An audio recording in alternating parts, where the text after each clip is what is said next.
Let's imagine something almost unthinkable, a world where Satan was never cast out, no rebellion in heaven, no serpent in the garden, no voice whispering. Did God really say that? At first glance, it sounds like paradise, doesn't it? A world without evil, without temptation, without sin. Humanity walking freely with God, uncorrupted and unafraid. But if you look closer, the story becomes more complicated than we think. You see, if Satan had never been expelled, it wouldn't just mean that evil didn't reach Earth. It would mean that free will, as we know it, might not exist at all. Because the moment you remove the possibility of rebellion, you remove the possibility of choice. Without the option to disobey, obedience loses meaning. Love becomes programming. Worship becomes automatic. Humanity would be pure, yes, but mechanical. Holy but hollow. And here's the uncomfortable truth. God didn't want slaves who obey out of programming. He wanted children who love out of choice. That's why Lucifer's rebellion wasn't the end of perfection. It was the revelation of what true perfection costs. If Satan had never been cast out, there would be no garden test, no moment of decision, no reason for redemption because there would be nothing to redeem. Humanity would exist in innocence, but never know the beauty of grace. Think about that for a second. A world without mercy because there's never been a need for it. No forgiveness, no compassion born from pain, no strength forged in struggle. It sounds peaceful, but it's not alive. It's static, still, a painting that never breathes.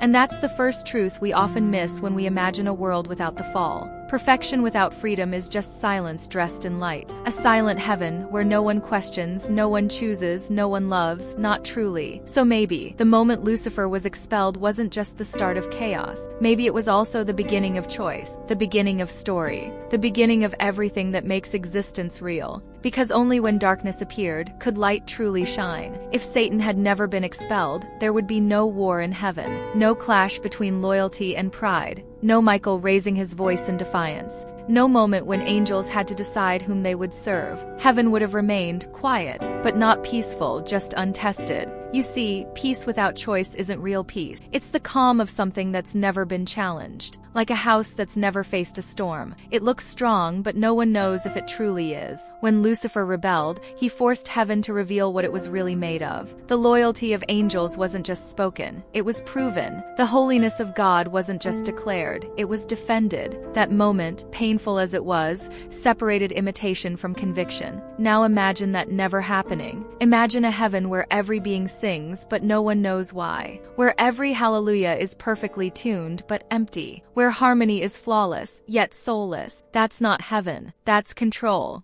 And that's the unsettling reality. If Satan had never fallen, there would be no contrast to test goodness, no opposition to strengthen faith, no war to remind the universe what loyalty really means. Because truth untested is just theory. Maybe that's why God allowed the war. Not because he needed to prove himself, but because love needed the chance to choose. Without that war, creation would still be innocent. But innocence that never faced temptation is fragile. It doesn't know what it can withstand. Think of it like this. A soldier who's never faced a battle might look brave, but you only know his courage once the fight begins. Heaven's purity was proven the moment darkness appeared. So, if there had been no war in heaven, the universe would have remained perfect but shallow. Light would exist, but no one would understand its value. And when there's no battle, there's no victory. When there's no threat, there's no triumph. That's the paradox of God's story. The moment rebellion began, purpose was revealed. Because every war that has meaning starts with something worth defending. If Satan had never been expelled, the Garden of Eden would still be untouched. No whisper in the wind.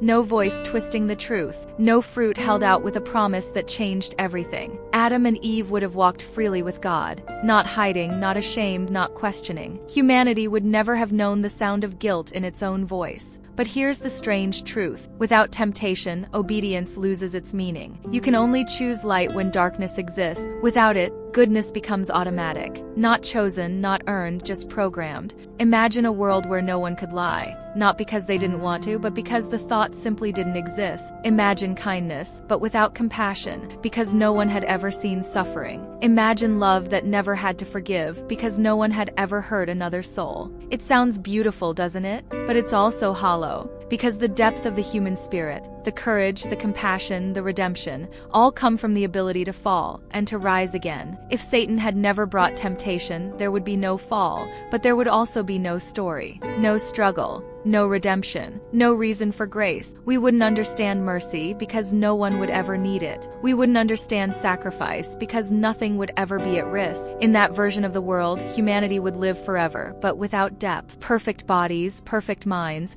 but no strength that comes from overcoming. It would be like a song without contrast, a painting with only one color. That's the paradox most people miss. Temptation, as destructive as it is, reveals what's truly inside of us. It exposes both our weakness and our capacity to grow. Without it, humanity might remain pure, but also naive, innocent, but empty of wisdom. And so, a world without Satan's influence wouldn't just be a world without sin. It would be a world without meaning. Because without temptation, love isn't a choice, it's just a condition. Now, imagine the cosmos untouched by rebellion. No corruption in the stars, no shadows in the minds of angels, no whispers of deceit. Everything would shine in perfect symmetry, but there's a subtle problem hidden in that perfection. Evil gives the universe a mirror. It reflects the choices, the values, the courage of every being. Without it, there's no contrast to measure what is truly good. Planets would spin in flawless orbits, civilizations would follow unbroken paths, and yet, the story would feel still, predictable, almost sterile. There would be no tales of triumph, no heroes who rise from struggle, no lessons carved in adversity. Even humanity, pure and obedient, would lack the richness of experience. We would act rightly, not out of moral understanding or love, but because there's no alternative. Kindness would exist, but its value would be theoretical, not lived. Think about light. We only appreciate it because of darkness. The beauty of a sunrise is heightened when it follows a long night. Courage shines brightest when danger is real. Without evil, all virtue becomes automatic, admired perhaps, but not revered. And yet, there's a peace in this world that cannot be denied. No wars, no suffering, no heartbreak. Angels walk freely, humans thrive without fear, and the Creator's presence is felt constantly, unchallenged. But here's the paradox: perfection without choice can feel like emptiness. The universe would be orderly, but it wouldn't resonate with the lessons of freedom, accountability, and growth. It would be a stage set for life, but life itself would lack the tension that makes it meaningful. This is the invisible cost of a world where Satan never fell. A universe safe, yes, but untested. A creation that is pristine, yet incomplete. Because the moments that define us, courage in danger, compassion in suffering, faith in uncertainty, would never exist. Without evil, there is no story, only existence. Now let's focus on humanity itself. In a world where Satan was never expelled, humans would remain uncorrupted, yes, but untouched by struggle, untouched by true choice. Without the influence of evil, every decision would align perfectly with divine order. No moral dilemmas, no internal battles. Every act of obedience would be instinctive, not conscious. Every step toward God would be automatic. At first glance, this seems ideal, but consider this. Growth comes from challenge, wisdom from experience, and character from overcoming. Without opposition, humans might remain innocent, but they would never truly mature. Creativity, too, would be limited. Much of our art, music, and literature comes from wrestling with darkness, from longing, questioning, and striving to understand a broken world. In a flawless universe, innovation might exist, but it would lack depth. Inventions would function perfectly, but they wouldn't carry the inspiration born from adversity. Even relationships would feel different. Love without conflict is simple, but it is also shallow. Empathy would exist, but it would not be tested. Forgiveness would not be meaningful because no one would ever hurt another. The depth of the human heart is measured in its capacity to face, endure, and heal from trials. Without temptation, without opposition, the heart would beat but not fully awaken.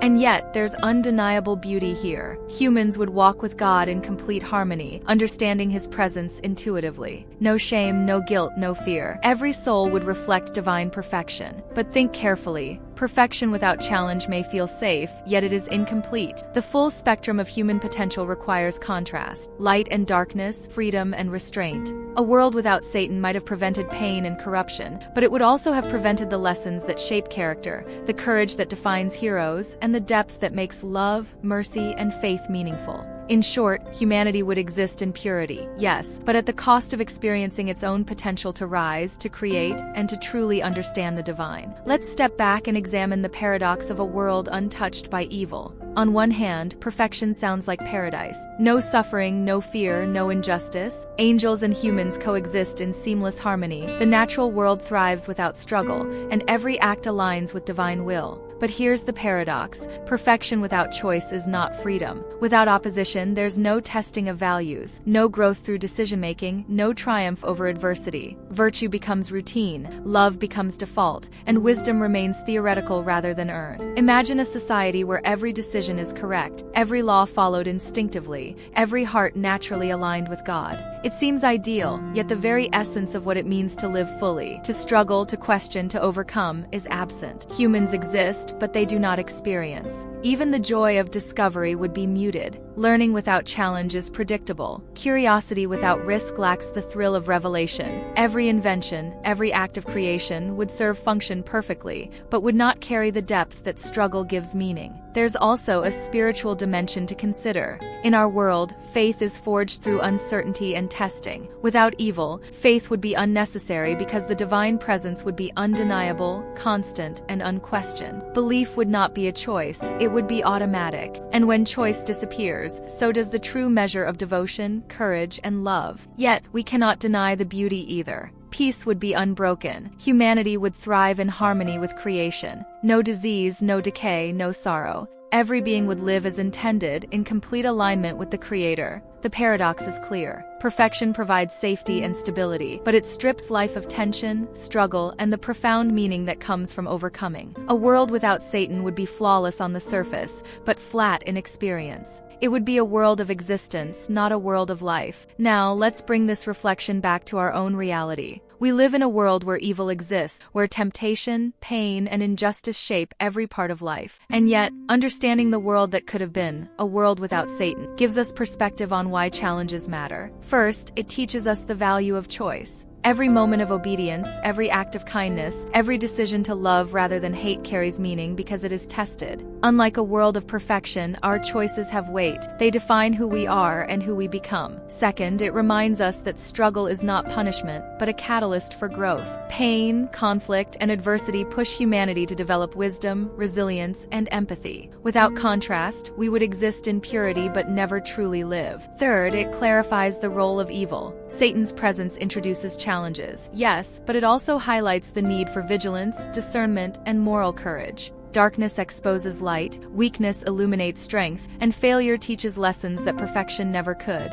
Fourth, it encourages gratitude. Every moment of peace, every act of love, every success in our world carries weight because it is not guaranteed. Life's fragility gives depth to joy, meaning to faith, and value to every relationship. Finally, it inspires hope. Even in a fallen world, glimpses of the unbroken ideal, acts of selflessness, beauty in creation, harmony among humans, remind us that the blueprint of God's intention remains. We may not live in Eden, but we can reflect its essence in our actions, our love, and our pursuit of truth. So, if Adam and Eve had never sinned, we would have inherited perfection. Yes, but at the cost of growth, freedom, and the profound depth of human experience. Our world is imperfect, but that imperfection gives us the opportunity to choose, to rise, and to co-create meaning alongside God. In the end, the lesson is clear. The presence of evil does not erase God's plan. It amplifies the beauty of choice, courage, and love. And though we may never experience the unfallen world directly, we can aspire to bring glimpses of it into our lives today.